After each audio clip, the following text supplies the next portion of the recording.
10-minute rule for this afternoon's presentation. Thank you all for coming, and it's my delight to welcome you to Kemp Auditorium in the Sam Fox School. Some of you may not get over here very often, but please know you're welcome anytime. And if you have a chance, feel free to visit the studios. Pretty unique learning environment over here for both the artists, the architects, the urban designers, and the landscape architects. My name is Bruce Lindsay, and I'm a professor in architecture, and along with Jean Allman, director of the Center for Humanities, and Tila Aguse, and an amazing faculty steering committee, we work and have been working on the Divided City Initiative over the last 4 years. And we're very excited to say that Mellon has generously funded us to be able to continue our efforts together for the next 4 years. We'll be able to make that public announcement on October 22nd. You're all invited at 6 p.m. in the City Museum for a gathering to network and to support the initiative, to talk about future activities and programs, and really to launch the next 4 years of our work together. And an incredibly important part of the last few years has been carried forward by many of you here today, and that is building a cohort of interdisciplinary student scholars that can support each other's work around the subjects of segregation broadly understood in St. Louis and around the world, but also the work in cities, urban design, and the urban humanities, an initiative, as I mentioned, that Mellon has supported across 17 other universities in the United States and internationally. And we had a wonderful time to meet many of them in May at UCLA when Mellon co-hosted the various universities that are a part of this initiative. Back to the student scholars. We're very excited that this program is going to continue with support for the next 4 years.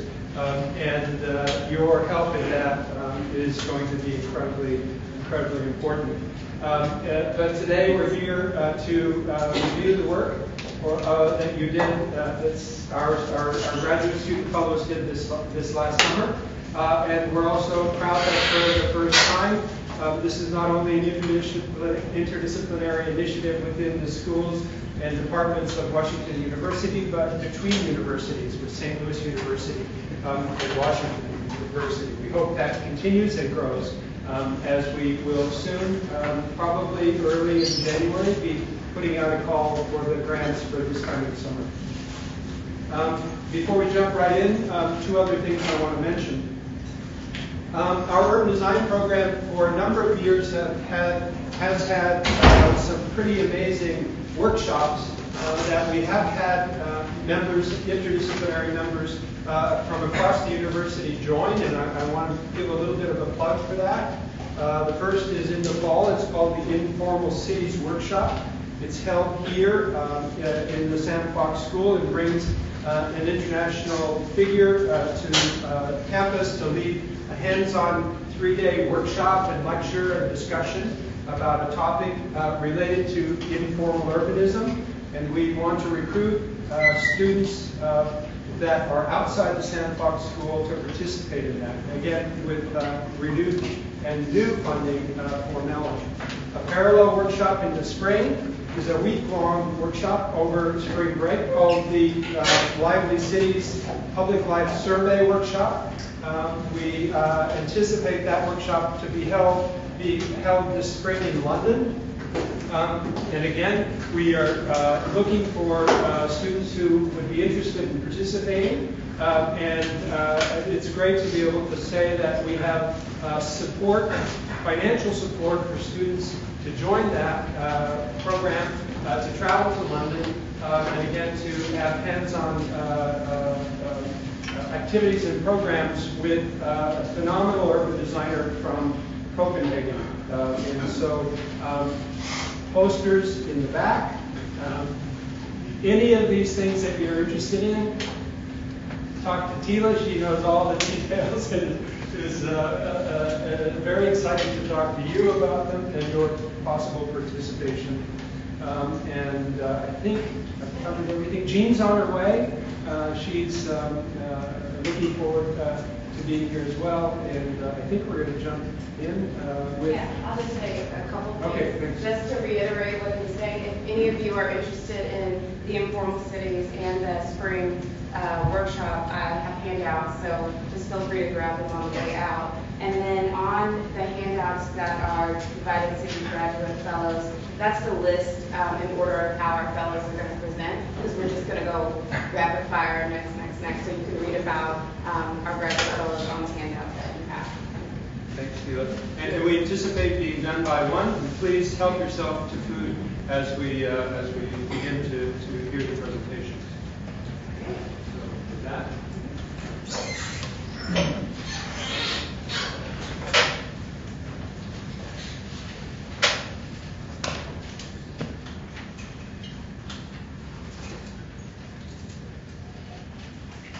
So I'm Oğuz Alyanak.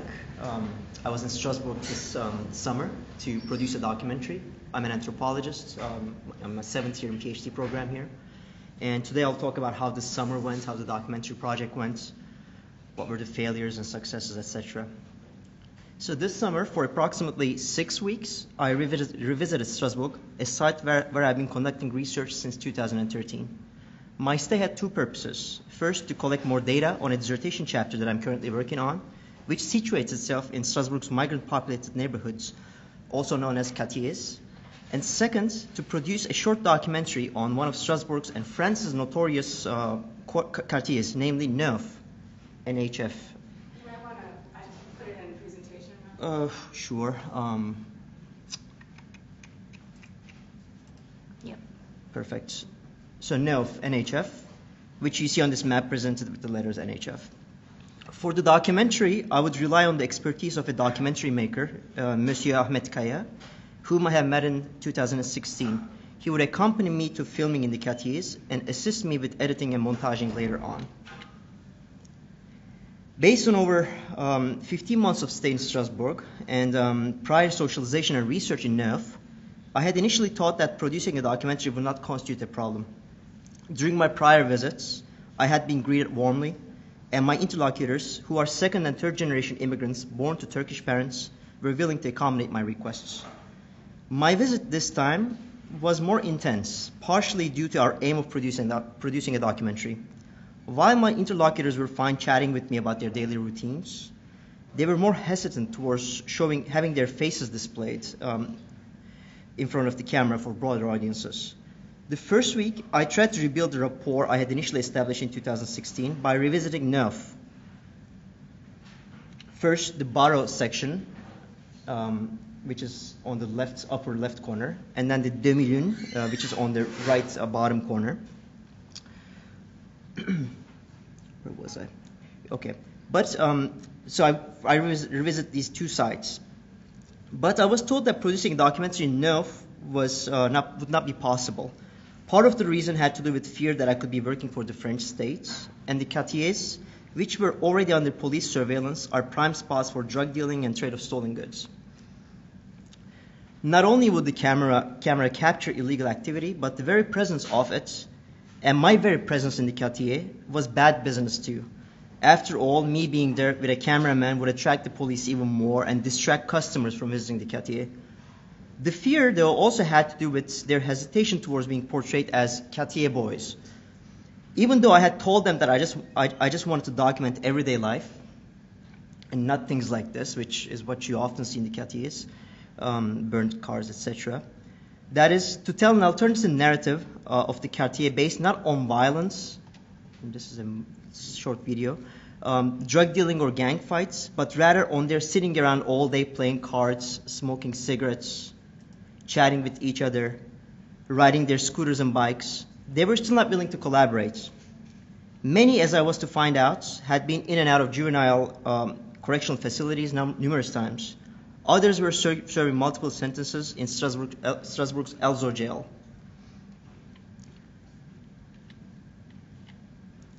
My initial thought was that they took pride in belonging to the quartiers, and they did, for they posted videos of themselves socializing in the quartiers. I was later to find out, though, that they did not want to be displayed as the face attached to the quartier, for it came with negative values such as youth delinquency, crime, moral corruption, laziness, among others. Shame was not something that came up during my fieldwork in 2016, perhaps because I was so mesmerized by the daily rhythms of the quartiers. Yet, what I took to be a matter of pride for them was also a matter of shame. Sure, they were quartier boys, but they did not want the entire world to peek into their lives, no matter how interesting the cultural motifs of the quartier seemed to the eyes of an anthropologist, to my eyes. Despite having key informants speak on our behalf, and despite having communicated with the sociocultural center in Neuf, we were not given the permission to film. At one point, violence escalated, and we were simply asked to get the fuck out of their turf. I mean, punches were thrown. We're not going to get into that, but things got a bit physical. Otherwise, we were told both our cameras and our faces would be broken. Perhaps by trying to produce this documentary, we were chasing the impossible. After all, much of the Cartier narrative is based on fictional accounts, such as movies. Cartier documentaries are rare. After being kicked out of Neuf, I searched for another migrant-populated neighborhood where my interlocutors would be more willing to collaborate with me for the documentary. Hence, I moved to Königshofen, KSF, which is the most densely Turkish populated quartier in Strasbourg. Königs is also known in the vernacular as Quartier Istanbul. The youth here seemed friendlier and willing to cooperate. Although some were still suspicious of us and did not want to be included in the documentary, we had enough people willing to talk to us in front of the camera and have us film as they engage with their daily routines, such as smoking shisha, getting into their scooters and cars for cruising around, and sometimes for dealing drugs, or for doing stunts on their scooters, going to the sandwich shop for a bite, or lounging in the apartment fronts and in the Cartier courtyard smoking their cigarettes and hashish while chatting with each other. My documentarist friend, Ahmet, and I went to Königs every day and started filming from 6 p.m., which is when the Cartier would come to life, until after midnight, and we would stay there till probably 2 or 3 o'clock in the morning some days. By the end of the first week, we had enough material to start the montage process. Yet, Ahmet was not convinced that the material collected was enough to tell a story. He had great footage that provided snapshots of everyday life, but he needed more of a plot. Hence, we continued on filming. About 2 weeks into filming, our relationship with our interlocutors got intense again. Our presence started to bother them. Some days we were told to leave. Other days we were asked to stay but not use the camera. And yet others, they were fine again with our presence and filming. But each day would necessitate another attempt to gain their trust. About 4 weeks in, aggression escalated once again, and we were told that we need to wrap up fast. And so we did. We already had our 6 hours of footage, out of which we edited the 20-minute documentary. We are currently working on adding and translating the subtitles for this documentary. We expect the end product to be ready by mid-October. For those interested in the audience, there will be a number of screenings on campus, and just let me know if you want to watch the full documentary at some point. This summer's experience was crucial for me, for my research, because I was able to get a sense of what really mattered to my interlocutors in the quartiers. Their ethnographic refusal, in some sense, told me more than their warm acceptance of me back in 2016. Currently, I'm finalizing the chapter on the quartier for dissertation, which is primarily based on this summer's findings. This summer was also a first step for me into producing a visual ethnography. While it wasn't easy, and while I might have started at a very difficult space, such as the quartier, where the presence of the camera is particularly problematic, both my cameraman and I will continue to collaborate for future projects. Our next project will take the camera to another migrant hangout, which is the coffee houses. I hope to embark on this project once I defend my dissertation this coming May. So that's my presentation. I have a 90-second trailer of the documentary, and we're going to watch that, and that's going to be the end of the presentation for me. Thank you for listening.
nous ici dans ce quartier-là. Je te viens dans la basket pour faire le bleu.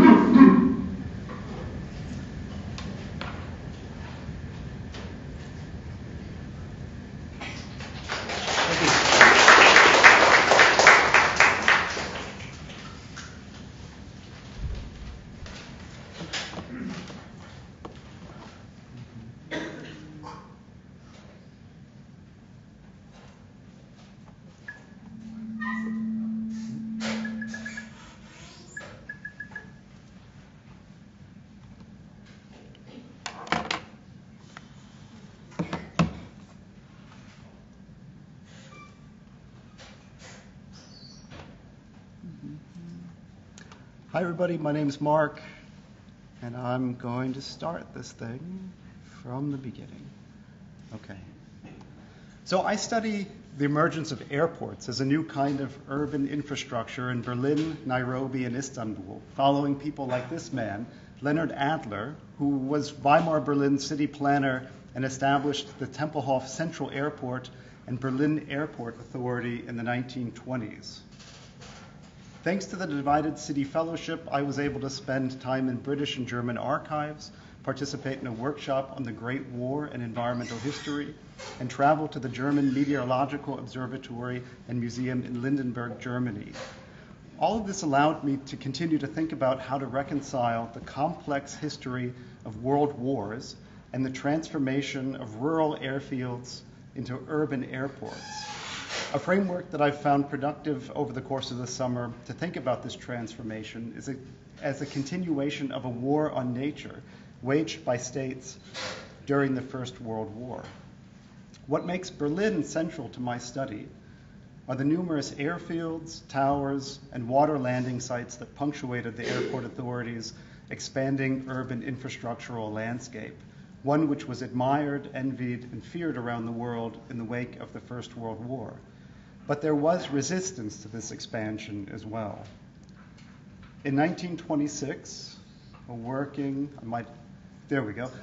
class small gardening association, a colony, challenged Adler's plans to expand Tempelhof southward and eradicate 400 urban gardens. Using divided city funds, I've been able to reproduce these plot surveys, which I'm pairing with legal briefs and letters to resuscitate the history of this urban resistance. Successfully arguing that their cultivation of Tempelhof's barren, sandy soil added value to Berlin's, quote, southern desert, these gardeners, migrants themselves to Berlin during the Great War, redefined the terms and responsibilities of municipal governance. While these workers organized to save their own spaces of leisure and sustenance by asserting their right to remain on city land, they have been obscured by historiography, mesmerized by the Nazis' monumental architectural projects at Tempelhof, as well as the US-led airlift. So my research attempts to write them back into Berlin's urban history. To understand more intimately this process of transforming rural airfields, where the majority of flight occurred before and during the Great War, into urban airports leading up to the Second World War, I also spent time in Belgium and northern France this summer with historians, anthropologists, and artists who work at the intersection of war, urbanism, and environmental history. We hiked into French and Belgian fields, forests, and frontline trenches, seeking environmental consequences of the First World War on human and non-human relations, visible in the destruction of villages and cities, soils and forests, and various forms of pollution. In both legal and material contexts, we looked at the ongoing processes of demining former battlefields, the exhumation and re-inhumation of fallen soldiers, and the projects to maintain their memory and the afterlives of these battlefield sites. Landscapes remain, for me, important witnesses to both war and its aftermath. So by taking into account the long duration of the Great War from an environmental perspective that's still quite relevant today, I was able to place my airport sites within a larger context of the exploitation of urban hinterlands. For my second field visit, I spent 2 days with this guy, a historian from Zurich, at the German Meteorological Observatory, where the first weather forecasts for German aviation were produced. This site and the small municipality that developed around it remain important components of the airport infrastructure built by the German government in the early 20th century. And finally, I spent time in the British Archives in London seeking files on Britain's first civil aviation director, Sir Sefton Brancker, here, who in the 1920s coined the phrase aviation hub of Europe to describe Berlin and its new commercial airport infrastructure and municipal airport authority. A staunch supporter of Adler, Brancker also influenced British, German, and colonial airport planning, including what eventually became Nairobi's Embakasi Airport, a national symbol during Kenya's transition to independence in '63, whose 3-mile runway was laid down by Mau Mau prisoners in the 1950s. My research on Embakasi has uncovered heated debates among bureaucrats and military personnel over the utility of either expanding an existing Air Force runway to the detriment of local residents and a nearby hospital, or building a new facility on the outskirts of Nairobi. My time at Kew also revealed some archival surprises, too. Like this very unfortunate postscript to what might have been a quite turbulent flight between Salisbury and Nairobi undertaken by a member of parliament in the 1940s. I'm not quite sure what the strings are for, and I know in 20 seconds this is a short amount of time to read this, but I can turn back to this later. So I also found hundreds of nuisance complaint letters over the frequency and volume of low-flying planes wreaking havoc over London households in the early 1950s. Kind of reminds me of the Lime scooters in St. Louis today. These are an ongoing reminder of the local environmental impact of an ever-expanding global airport infrastructure. So when I ask myself, why do airports matter? It's because we continue to live with the legacies of these militarized landscapes today, visible in policies that turned Tempelhof Airport into one of Europe's largest Syrian refugee camps. And I'll wrap this up with 2 reminders that bookended my summer research in Berlin. In April, construction workers in Berlin unearthed a 70-year-old 1,100-pound World War II bomb for which the entire central city was evacuated for more than a day left.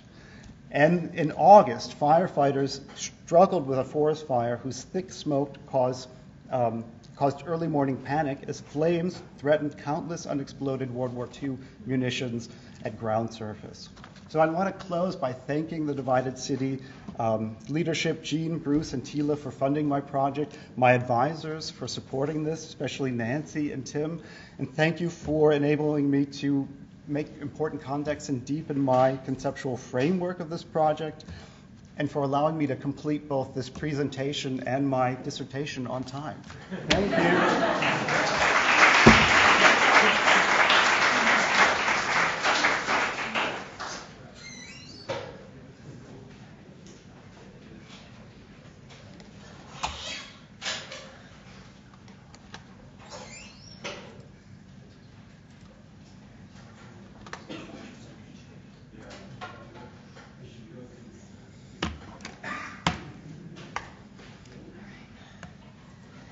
Good afternoon, everyone. My name is Lauren Crossland-Marr, and for my project, I looked at how Muslims certify and access halal foods in Milan, Italy. So today I will cover how I became interested in food in Italy, Milan is a divided city, and preliminary research results, which will clarify, hopefully, the title of my presentation, Risky Business. So I became interested in food in Italy, probably like many of you, from my time living with a host family in 2005. Prior to leaving for Florence, Italy, American friends and family did not hide their jealousy.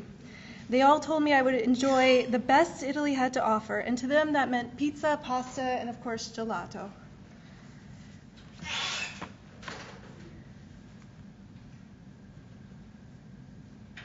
But upon getting to Italy, I found very quickly that these ideas about Italian food were very oversimplified. To my Italian friends, host family, and colleagues, food was very much tied to place. For example, a major refrain I heard was that you haven't tried pizza unless you've tried it in Naples. And there's actually an association that maintains true Italian Napolitano pizza. But cities aren't time capsules, and their foodscapes change over time. So access to food provides an avenue to map political, economic, and social issues and these transformations.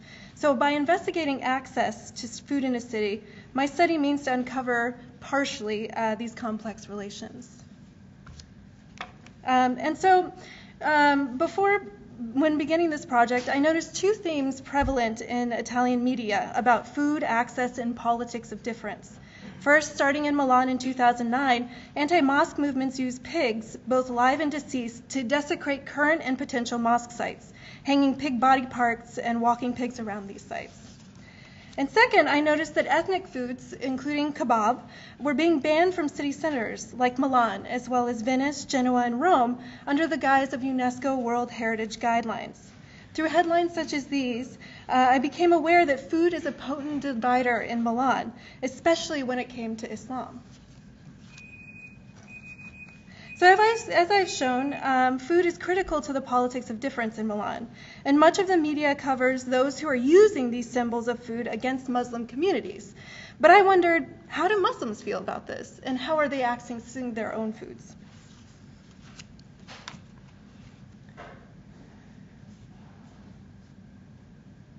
So since we were talking about Islam and food, I want to give a quick overview of halal, and this isn't extensive, it's just very brief. Halal means permissible, and for the sake of this presentation, refers to a dietary standard followed by Muslims based on interpretations of the Quran and the Hadith. And I've outlined three elements that is not comprehensive, but should give you a little bit of an idea. And so halal standards are not unified, and as I mentioned, are based on these interpretations. So for example, the two main certifiers based in Milan have different policies on the use of alcohol and genetically modified organisms. Yet both entities would say that they certify their products halal.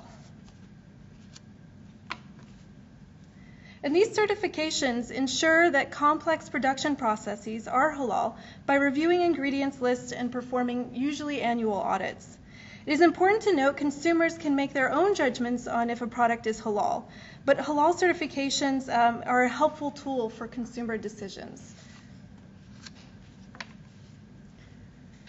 And the halal certification industry in Italy is actually fairly new compared to other European countries. The first halal certification in Italy was based in Milan in 2009, and this came late, I would say partly due to a lack of historic colonial relations and continual struggles with unemployment, so fewer economic migrants in Milan. But informants told me that halal consumption is a form of religious expression, yet they said it was difficult to find halal certified products in Milan, unlike Britain and France. Certifiers are mostly contacted by Italian companies looking for a vehicle to get Italian foods into Muslim majority country markets. So it's really an export tool. So within Italy, there was a general feeling that food producers will do anything to sell their products, and so they're trying to trick you, particularly trying to keep you from maintaining halal. For many, risks in food were very much mitigated by having access to halal certified foods, which for the major part they did not have that access. So all of this led me to my research question, which is how are certifiers building a halal industry in a divided city like Milan? And a further sub-question, what are halal certifiers eating in Milan if these are export tools? So as an anthropologist, I started where we typically begin, and that's by talking to people. My methods were primarily participant observation. I worked for Halal Italia for 10 months as an intern. I also attended community events at the local mosque, as well as trainings, audits, and performed interviews with butchers, restaurant managers, and whoever was involved in the industry. And this is me with my Halal Italia colleagues. So what did I preliminarily find? So I found that trust is important in institutionalizing a halal industry. An auditor saw flavorings in a box in the corner of a production site during an audit, not indicated on the ingredients list, and they revoked the halal certification because they couldn't trust him. So what's interesting is that this is not about the halalness, but about the fact that they couldn't trust them. And what are certifiers eating if they can't access halal certified foods easily in grocery stores? Well, despite their own push to institutionalize, halal certifiers are still getting their meat from local butchers who are technically not halal certified. They trust the butchers when they say they slaughter in a halal manner. So that was an interesting finding. And I also found that employees ate foods if they were categorized as alta qualita, or high quality. This also included meats that were not necessarily ritually slaughtered, but were considered this category of high quality, including a non-halal hamburger.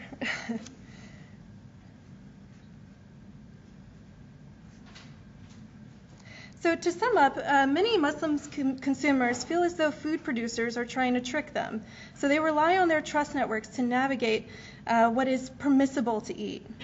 Risks are mitigated by trust, and navigating this foodscape is somewhat flexible as long as foods are categorized as alta qualita, or high quality.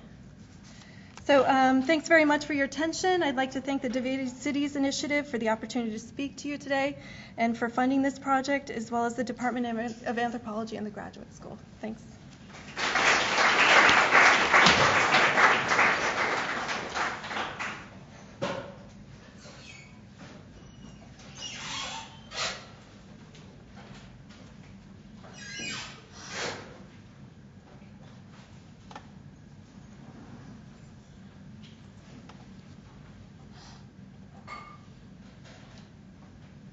Picture this. It's late 19th century St. Louis, and the city is booming.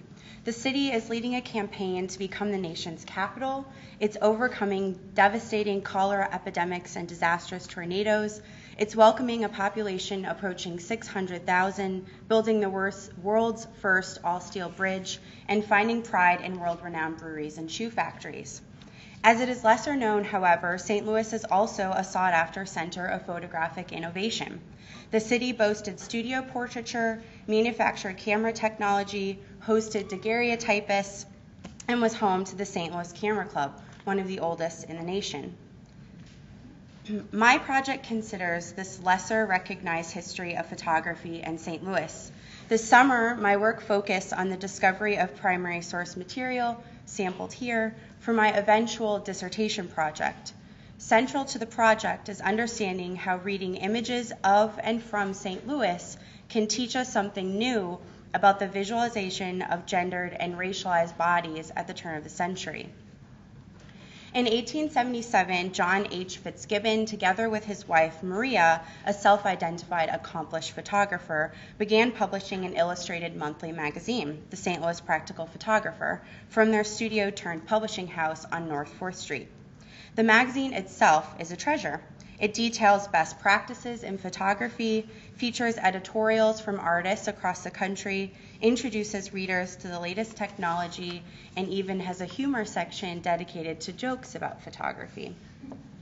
I'm not kidding. In 1882, John Fitzgibbon dies suddenly, leaving his wife to assume editorial and artistic duties, who continues the journal until 1910. Considering Maria, picture here's, administrative involvement and the magazine's later habit of featuring her portrait on the cover, my interest in the magazine concerns the mobilization of her gender and racial privileges in concert with the cultural power of the portrait photograph to promote and perhaps indeed naturalize the involvement of women, specifically white middle-class women, in the field of camera work broadly. How did the influential publication encourage the work of female photographers? And how does this change with Maria's leadership? Or does it? At the turn of the century, white female photographers were a small but growing group. Jessie Tarbox Beals, pictured on the left, and M. and Mame Gerhard, sisters pictured on the right, are some of those women whose careers consequently overlap in 1904 St. Louis. Beals is now remembered as one of the first female photojournalists in the U.S., known for her images of the 1904 Louisiana Purchase Exposition displays of indigenous peoples. Her images are here. She was the only woman permitted an exposition press pass. M. and Mame Gerhart, sisters living in St. Louis, were among the earliest women to establish studios here in 1903.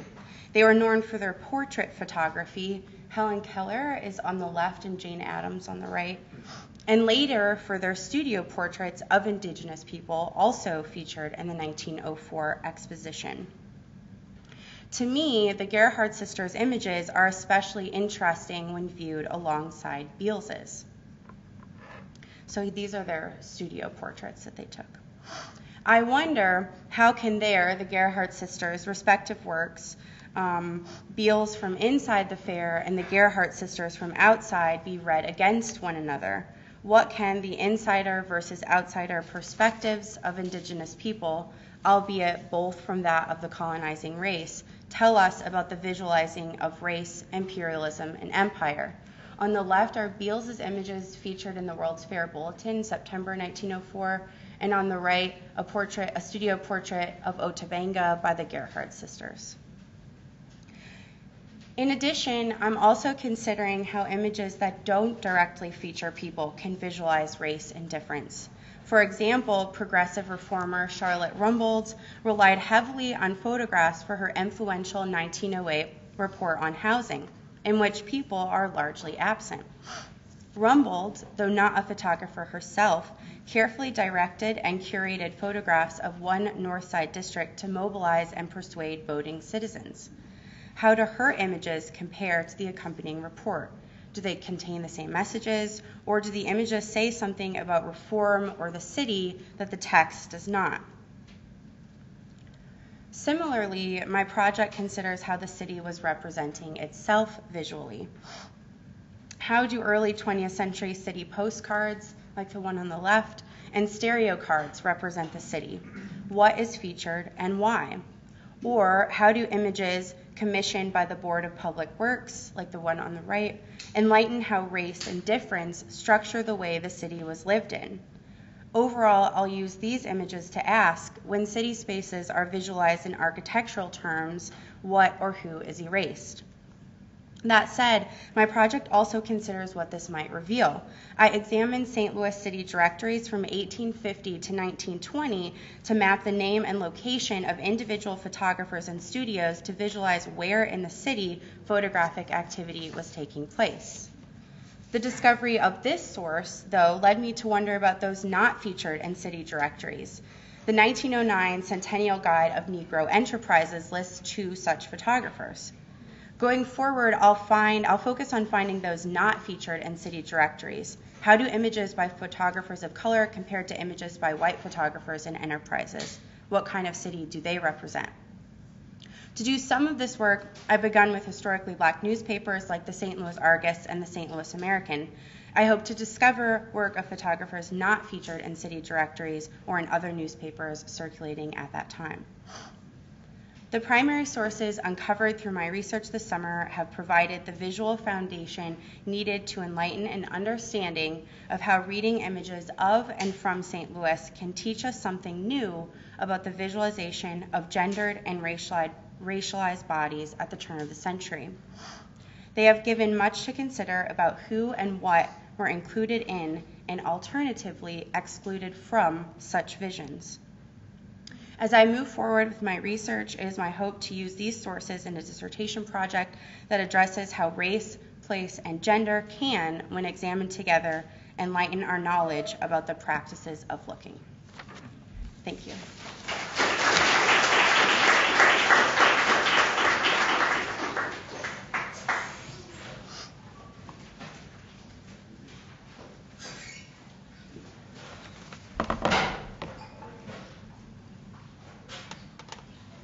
Elizabeth, there was a famous professor here of Washington architecture named Fitz Gibbons.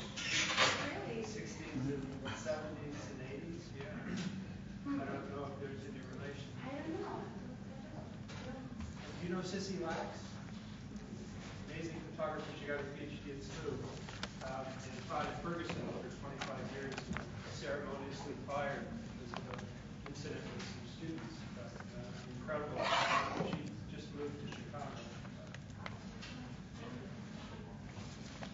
All right. Hi, guys. I'm Wei. Currently, I'm a doctoral student in sustainable urbanism at San Fox School.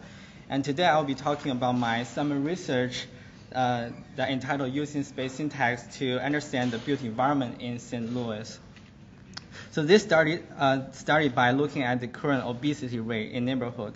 The report showed that Walnut Park West has the largest percentage population in obesity, and Wyandotte Skinker has the least percentage. And this sharp difference in obesity draws the attention of this research.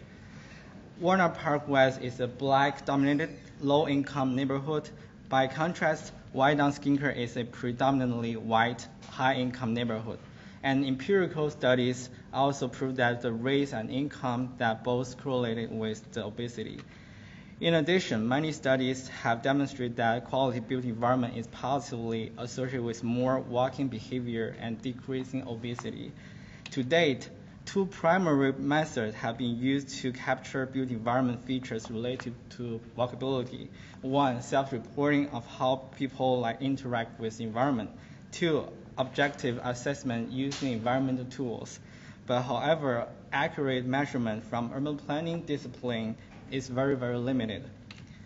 So Kevin Lynch, one of my favorite urban researchers, suggested 5 elements in the cities. And these concepts help to pedestrian to shape the walking experience in physical forms. And the idea of the path that reminds me of the space syntax theory. Space syntax is used to provide spatial descriptions of the built environment. And this is based on testing a number of features of the street networks that reflect to walkability assessment and to various places in the neighborhood. And this Trafalgar Square in London is the famous case study of the space syntax. And this central public space of the city was perceived as an unpleasant and unsafe place, but after connected with stairs, the place is now animated throughout the day, and this intervention was suggested by the model of space syntax. Despite the space syntax is made over 2 decades, but only a few cases combine urban studies with this mode of analysis. This study helped to pave the way for achievement for social justice in divided contexts, as suggested by Northridge. I highlight there as urban planners and public health professionals have once again become convinced of the need for inclusive approaches to improve population health and achieve health equality. So there are 4 neighborhoods that I select for the study. One of each represent an income level and a race level. So St. Louis Hills is white dominant, high income, Patch white dominant, low income, Fox Park black dominant, high income, and West End black dominant, low income. And the process is firstly to find the adequate area maps, and secondly digitize the map to actual maps through AutoCAD. Thirdly, import and fix the actual map in DepthMap, which is a tool of the space syntax. And lastly, run analysis for angular integration and angular choice. So overall, the integration and the connection maps from the perspective of the structure are shown on here. The red lines mean the highly integrated and connected thoroughfares. Comparing the red lines for the 4 neighborhoods that I use these very simple formula.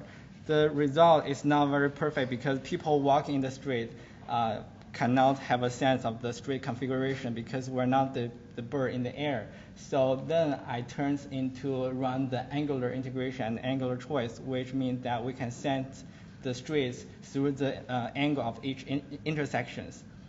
So the angular integration, like the top image showed there, that's showing the centralization of the streets, which holds the potential of them to being a destinations. And angular choice, like the image at bottom, that's showing the accessibility of pathways leading to the destinations, which holds the potential serving as the corridors.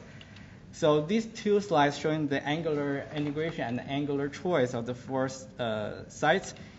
And before talking about the results, so I copied my research questions that I wrote in the proposal here. So which is a little bit like divisive research questions. I point out that is the built environment of black neighborhood worse than white neighborhood, and low income worse than high income, or even high income black neighborhood still worse than low income white neighborhood. But the result from the space syntax shows the flip, that the low income and black neighborhood are better than high income and white neighborhood. So from the study, there are kind of 3 points that I take from the study. First, urban planning practice may design higher income neighborhoods more walkable intentionally. 2, low-income and black-dominated neighborhood tends to have more potential achieving a better walkability in terms of the physical structure. And 3rd, implications for public health to study from the existing condition and provide suggestions to policymakers for service distributions. And this study can be divided into 4 sessions over the summer. So I learned the measurement tools for evaluating built environment and found that the most measurement that enter the social work or public health domains. And second, I considered from the urban planning and found space syntax may work for the study. And third, I learned the software steps map and using the for the study. And lastly, examine the appropriate tests and interpret the results. And last but not the least, I would like to thank Jean, Bruce, and Tila, the Device City Initiative that support me to the study in the built environment, which is my dissertation interest. And also, I copied a presentation from last year that I present at the Device City. So at this project, I did a survey for the people who hang out in the public space. And this year, I think I'm feel more happier that I introduced a more accurate measurements into this field and for public health, social work, and that's it. Thank you so much.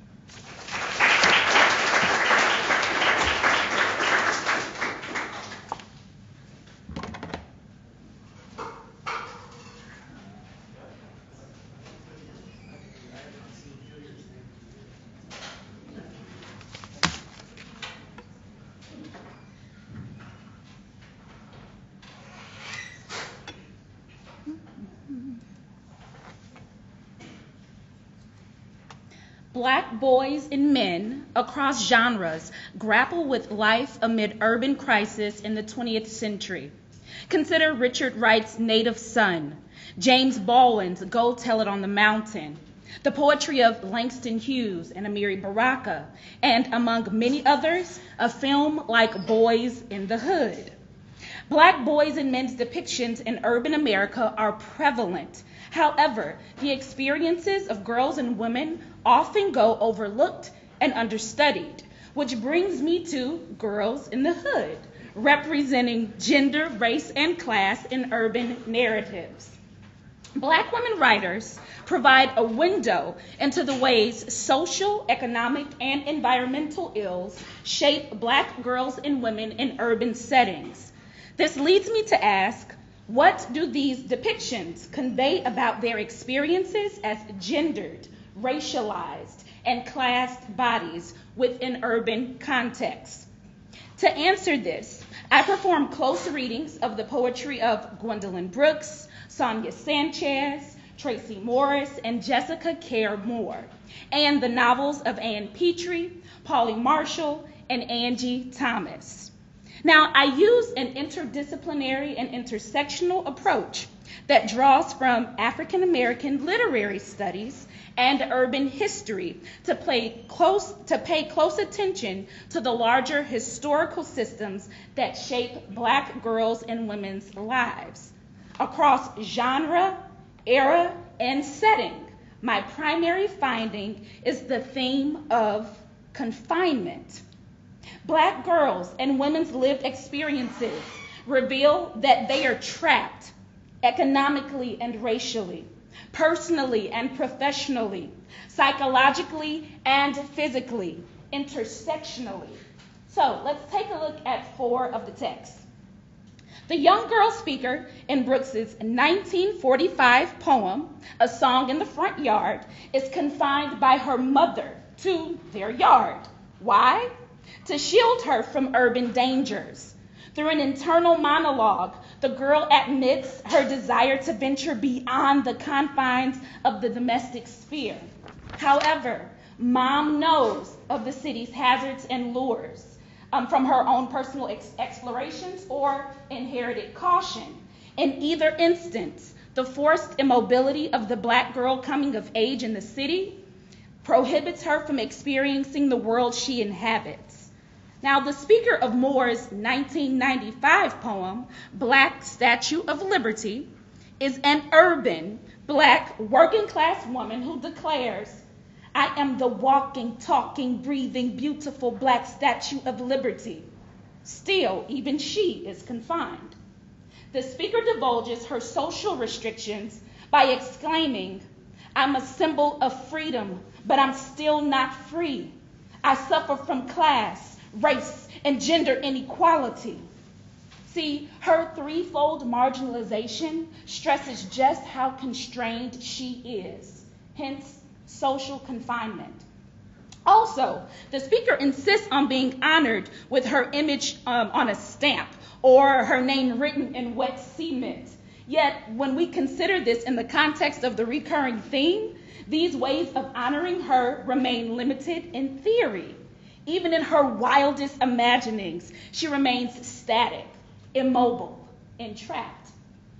Now, in Petrie's The Street, written in 1946, protagonist Ludi Johnson faces economic confinement as a single parent working a low-paying job, which forces her to move into a poor, foreboding tenement in an undesirable neighborhood with her young son, a place and space she so desperately wants to flee, but cannot because of lack of money. Ludi's remarkable beauty also holds her captive to the consistent stares and sexual advances by both black and white men. In one case, a man attempts to rape her because, as he says, I must have her. In the other, one watches her from afar and eventually propositions her to be his private prostitute. See, to them, Ludi is not a person. She is merely an object to be consumed and commoditized. Within male gaze, along with male sexual desire, Ludi remains stuck. Finally, Thomas's The Hate U Give, written in 2017, shows that confinement finds black girls even in contemporary urban settings. The protagonist, Star, is shackled to the emotional trauma she suffers after seeing her best friend murdered by police. Her father shelters her by making her stay home as much as possible following the tragedy. This physically restricts her, along with the mental confinement she feels by daily shifting between the divergent social worlds of her white suburban private school versus her urban black neighborhood in which she lives. Now, these texts show us that black girls and women in urban literature are stuck. But why is this their predicament? The further I examined their depictions, I saw that confinement was due to larger systematic oppression. Like the combination of racism, sexism, and classism, which reveal how the entities outside of black girls and women want three things: to own, shield, or deprive them. Thus, possession, protection, and poverty cage black women and girls the most. So why does any of this even matter, right? Well, my work shows how a social construct such as gender has physical implications that drive society to view black girls and women's bodies as objects to possess, protect, and or impoverish. These three motives affect black girls and women in ways that signify the divided city as divided by more than just race and class, as many representations of the post-war urban crisis suggest. The work of the black women writers covered in Girls in the Hood shows that the city divided racially and economically is especially divided by gender. Thank you.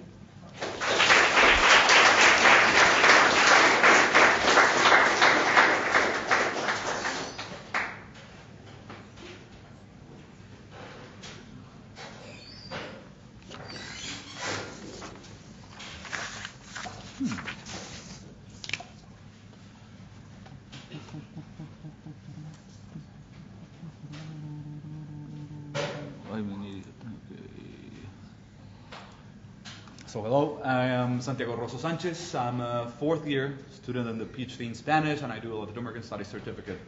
First and foremost, I want to thank you and TLAN, the Divided City, for giving me this opportunity to do the research, to be here. And to all of you, I thank you beforehand for putting up with me throughout this next couple of minutes. And give me a second, because I want to. Oh, okay.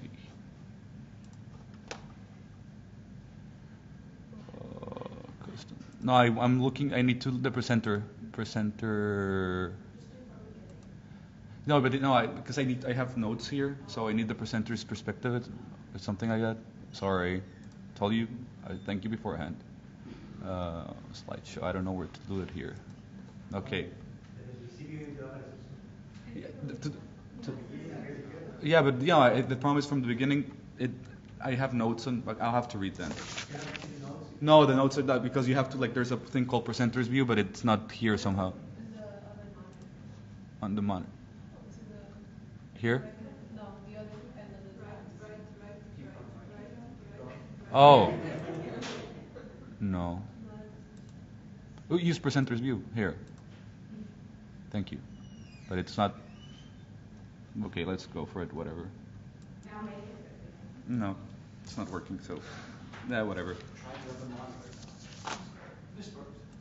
Automatic. Let's see. Not just bear with me. Nope. So let's do it this way. Okay. What you're about to encounter here is a constellation of objects, of ideas, of stories. You will see most of the objects gravitating around a small communitarian library, a core where literacies, literature, power, and progress are interwoven. Inside the constellation, we will find stories about many objects. A city, a neighborhood, a community, a house, a man, and some books. Through these stories, we will explore issues of development, trash, literacy, everyday life practices, and hopefully some alternative epistemes. And I'm going to welcome you to Bogota, like this 480-year-old colonial city with around 10 million inhabitants. As these 5-century-old ruins in which the city center is founded signal the colonial structures of power that erected it endure in the depths of the city's greed. The development of this megalopolis has depended on trans-historical division. Its modernity is sustained by its underlying coloniality. The most vulnerable subjects have inhabited the most precarious spaces, with almost no infrastructure, no public services, or possibilities of mobility. You know, the Colombian dream.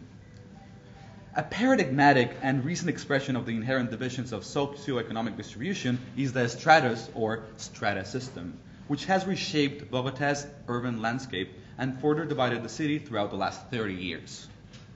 This strata system has also become a subjectivizing mechanism, producing a particular kind of habitus for each level, you know, from number 0, no strato, to number 6.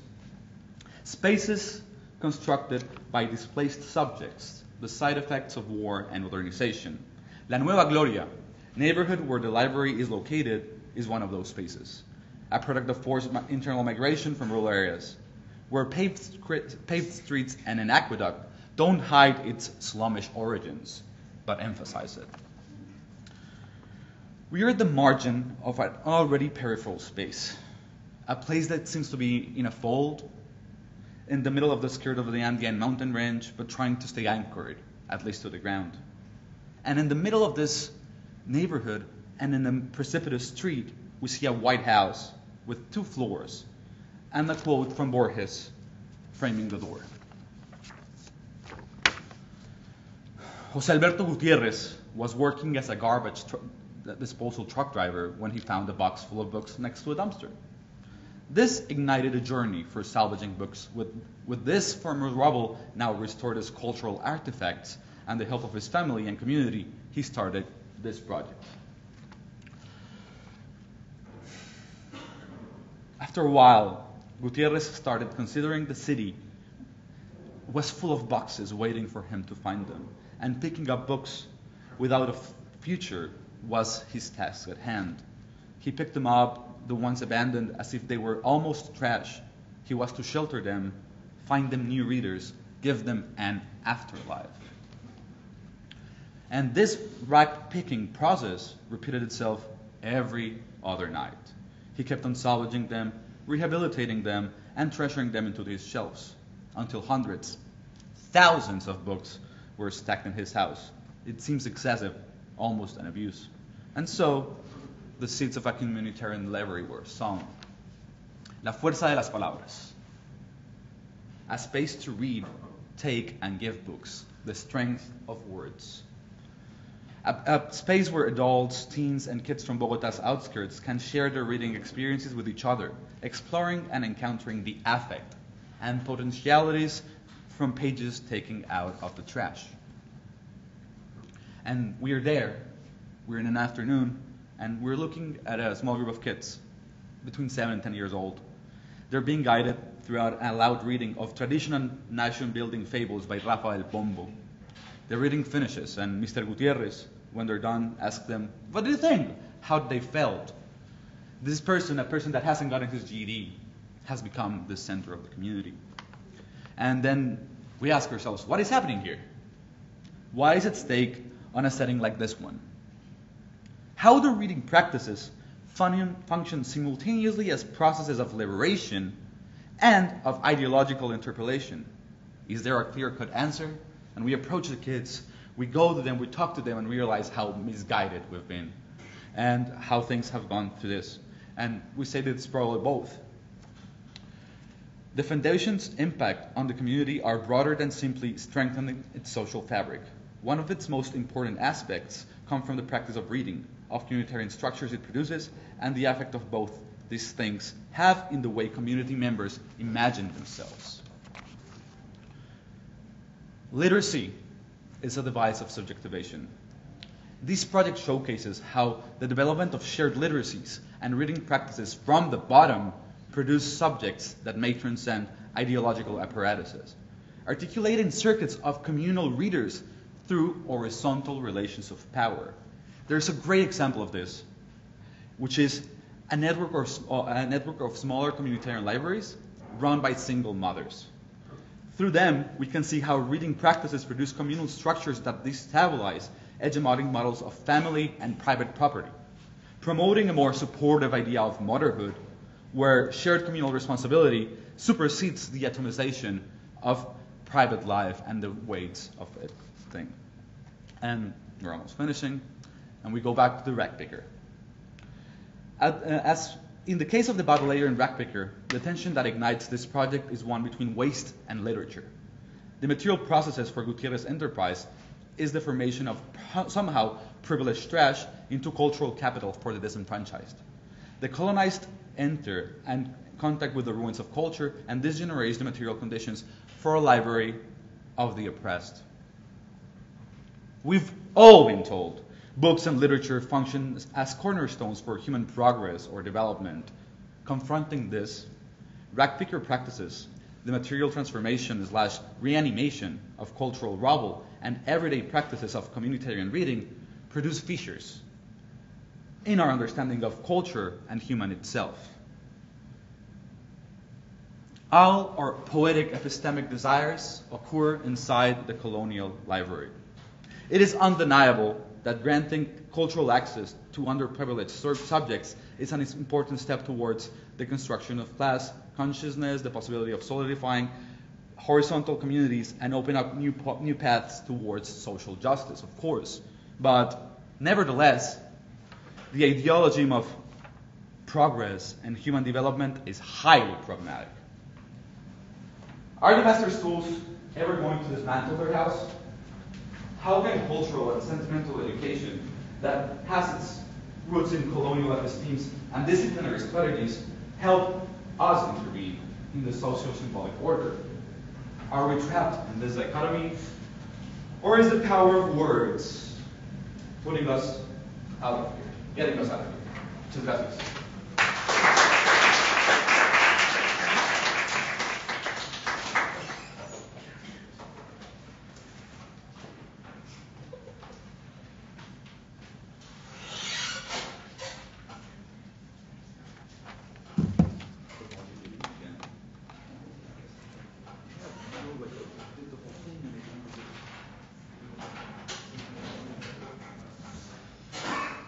Okay.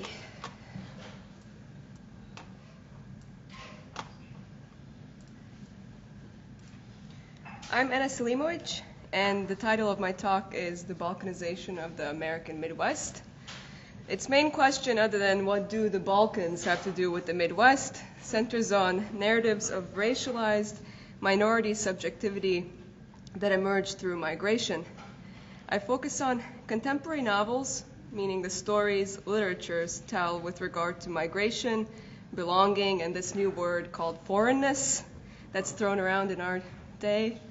And if space's a simultaneity of stories so far, we're challenged to engage with overlapping and often contradictory narratives over an extensive period of time. So a few clarifications about this project. While the dominant paradigm of racial discourse in the U.S. is rightfully the binary of black and white, my project focuses on other forms of racialization defined by geopolitical and ethno-religious belonging. In other words, the places on the maps and religion. I compare the space of the former Yugoslavia in relation to the U.S., and herein begins a massive influx of maps. Bear with me. Okay. Consider the empire's mapping onto what we know as Yugoslavia. Their multiple, often conflicting, imperial and post-colonial histories that intertwine on this space.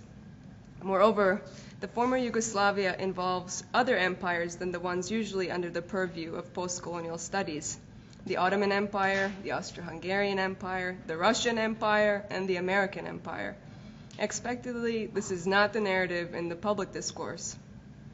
In the public discourse, we get clippings like this from the Dayton Daily newspaper, published during the 90s breakup of Yugoslavia. It particularly racializes Muslim populations, being the only ones represented here without a nation, and in purple, no less, if you can. It stands out. And we hear things like ancient tribal hatreds, which led to what would become known nonsensically as the Balkanization of the Balkans.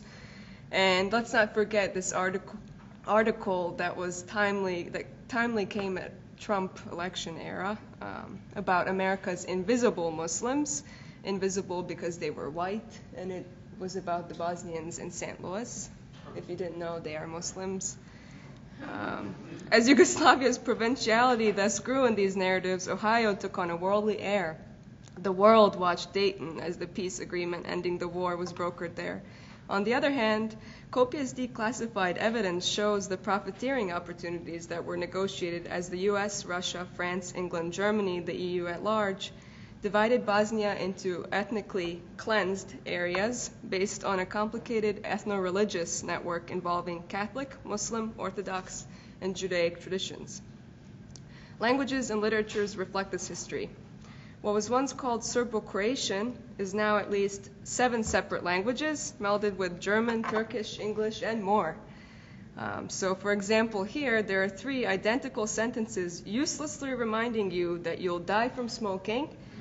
Pušenje ubija in Bosnian, pušenje ubija in Croatian, pušenje ubija in Serbian Cyrillic.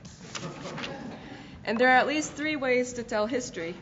As in the memorialization of the attacks on Brčko in the 90s, on the right you see a monument built by the main aggressors, nationalist Serbs, who say they defended the town in the 90s, whereas they were the agents of what we call ethnic cleansing.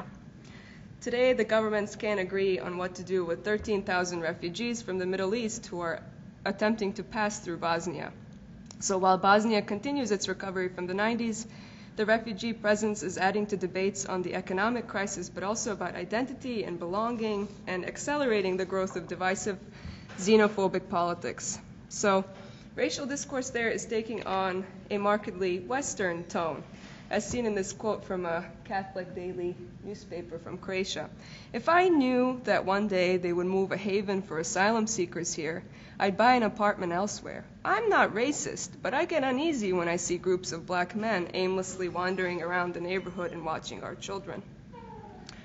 The President of the Republic of Serbia, together with prominent Catholic priests in Croatia, publicly stated their fears about the formation of an Islamic State in Bosnia.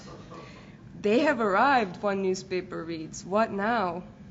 It's no longer just about Bosnian Muslims, Croatian Catholics, Orthodox Serbs, and Roma. Now we also have Chinese migrants, Iraqis, Syrians, and Afghanis as our president. The Yugoslav example is especially relevant at a time when U.S. discourse on so-called foreigners, represented here by our president's favorite gesture, employs increasingly more transparent ethno-religious rhetoric. And now I've come to this summer. The Divided City Project challenged me to think about space more concretely. I had been wanting to write a chapter on narrative rewritings and thinking about how spaces overlap, and I found a text by a post-Yugoslav writer called Your Son, Huckleberry Finn. So the obligatory comparison is Mark Twain's Huckleberry Finn. Other than the predominance of the river in both of these towns and their cultural influences, why would a Bosnian author adapt Huck Finn's 1840s Mississippi as his predecessor for the 1990s Balkan conflict? My research revealed that Conrad's Heart of Darkness was also influenced by Twain, and that Conrad himself influenced E.M. Forster, of all people, who wrote an unpublished homoerotic play 10 years after called Heart of Bosnia, that is set in Bosnia following Austro-Hungarian Empire's annexation of it. And so now I'm trying to write a chapter on the convoluted frameworks of each of these narratives and how they stage empire in relation, both on the ground in physical space and on the page. While rivers pose territorial limits, it can even so serve as routes of liberation, these literatures imagine alternative, wider-reaching coalitions. In relational comparison, these narratives clarify how a minority subject becomes racialized depending on how they situate themselves or are situated at any given time, in Hannibal on the left or in Brčko on the right. Read together, the texts foreground not only the Balkanization of the American Midwest, but the Americanization of the Balkans. That's it. Thank you.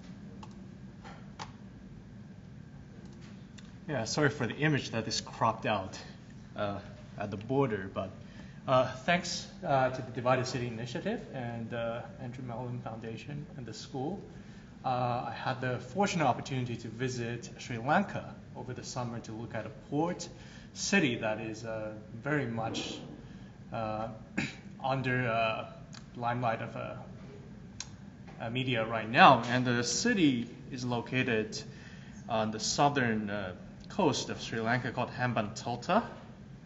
Here's a map of New Jersey for the reference of scale versus the country of Sri Lanka. And the city, as of 2017, is really a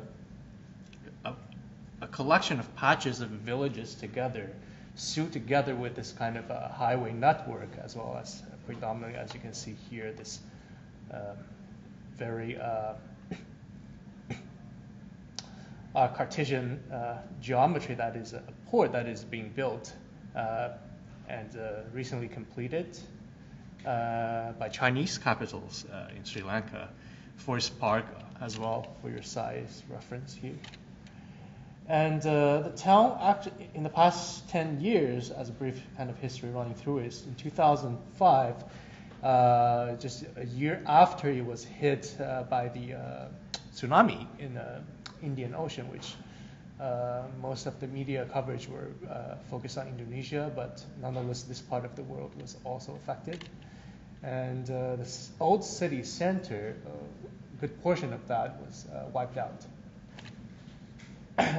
So as of 2010, the city gradually was rebuilt back, but as you can see here right now, compared to 5 years earlier, a new area that is now leased to a Chinese company to build the port here was implemented.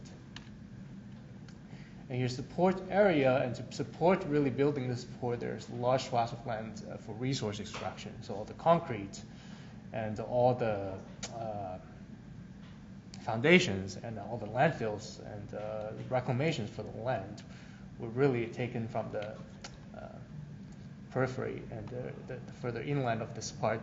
And as you can also see here, this is a new village, as well as the very recognizable clearing of forest and farmland here, making way for the new highway. And so in anticipation that the original city inhabitants would move further away inland and migrate to this portion of development. And in 2017, the port is completed, relatively speaking, in its rough shape. And the city by this point is already physically divided with the insertion of this port to the east and from the east and west. So this road, which you see right here, used to be the main national kind of trunk road of Sri Lanka, which connects to cities to the west, including Geld, and further on to Colombo, the capital, is now really, literally cut. And so people who visit, your fellow villagers on the other side now have to drive 19 kilometers around this entire swath of land. And the highway network, of course, being built as a part of the package. So in 2017, the port was complete, and by this time, the Sri Lankan government can no longer sustain the financial burden of this place. So as a result, this port area was leased back to the Chinese company for 99 years. And what you're seeing right now at this yellow border is the area which is under development or under, let's say, ownership, operation by the Chinese company, China Merchant Ports Holding, which is part of a larger Chinese state corporation, and guarded by the Sri Lankan military. So if we look back at 2005 and 2017, it's quite a bit of a transformation here. So what does it really look like on the ground? And to really look at the country first, much of the country's population as well as economic resources concentrated around the capital, Colombo. And this is just to look at the municipal population, 1.8 million within the city proper of Colombo. At the same time, in 2012 in Hambantota, only a little bit more than 30,000 people. And the nation is mostly rural, and with the urban population only 18.5% as of 2018 today. So what does this really mean to a country that is still far from what we consider to be urbanized, and especially for also a locale that is barely urban, still very much in its original urban fabric, kind of a patchwork of villages, suddenly come to negotiation with this kind of vision for its future.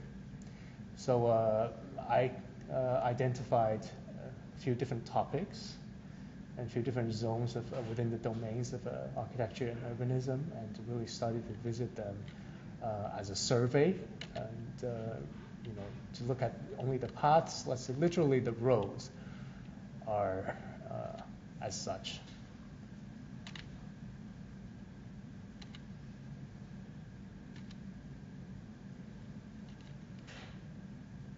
And this is within the old city, the old National Road.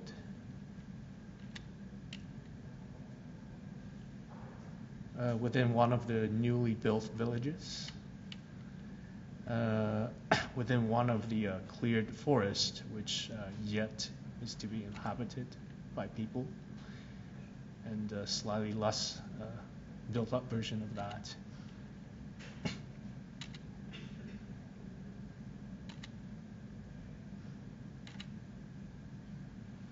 Salt, salt as one of the most prominent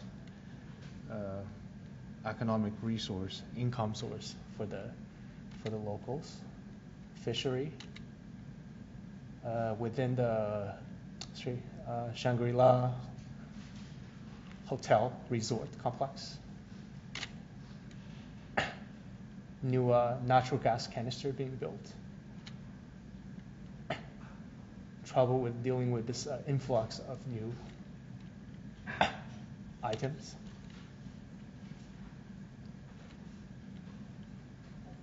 The levee for the new port versus its old coastline.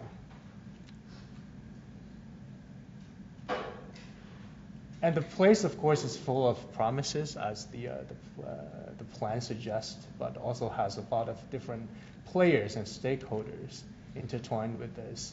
You know, being a large recipient of international aid after the tsunami, a lot of places recognize the kind of gratitude and the helping hand of the global community. Here, with the hydroelectric operation, a dam with funding from Iran. Canberra Avenue, thanks to Australians. And name of the new village, which was highlighted earlier in the 2010 map, the satellite view with funding from Taiwanese Buddhist charities. Disused banners, which very often you see in China for all different kinds of occasions, presumably from the port, now used as cladding for this little kiosk.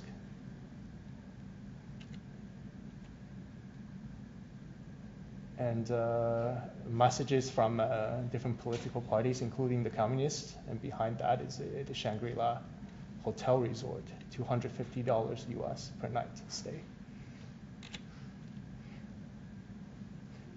So the port itself in 2017 is not really operating as the size suggests, and really 230 ships arrive per year. That is less than a day. But at the same time, it handles more vehicles than the main port in Colombo. So one can say that it's mostly used to handle vehicles which are manufactured from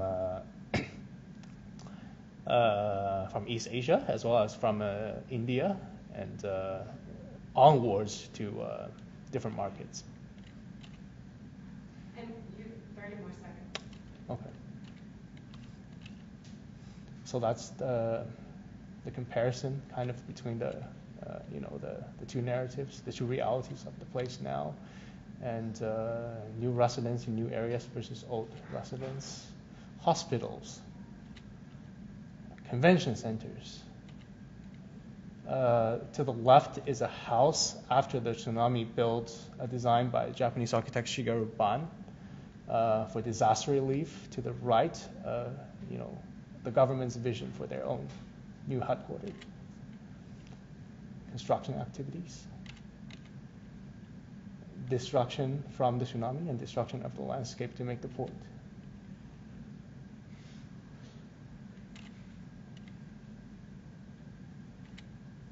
Thank you.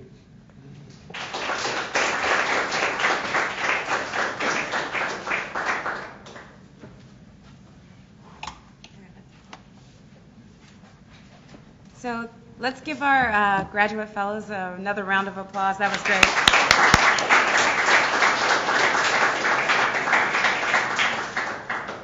And I do want to apologize. On your handout, there's an incorrect photo of a past graduate fellow, Francesca, who is not Lauren. So Lauren, please forgive us for that. And you obviously saw Lauren, and that is not her, and I'm so sorry.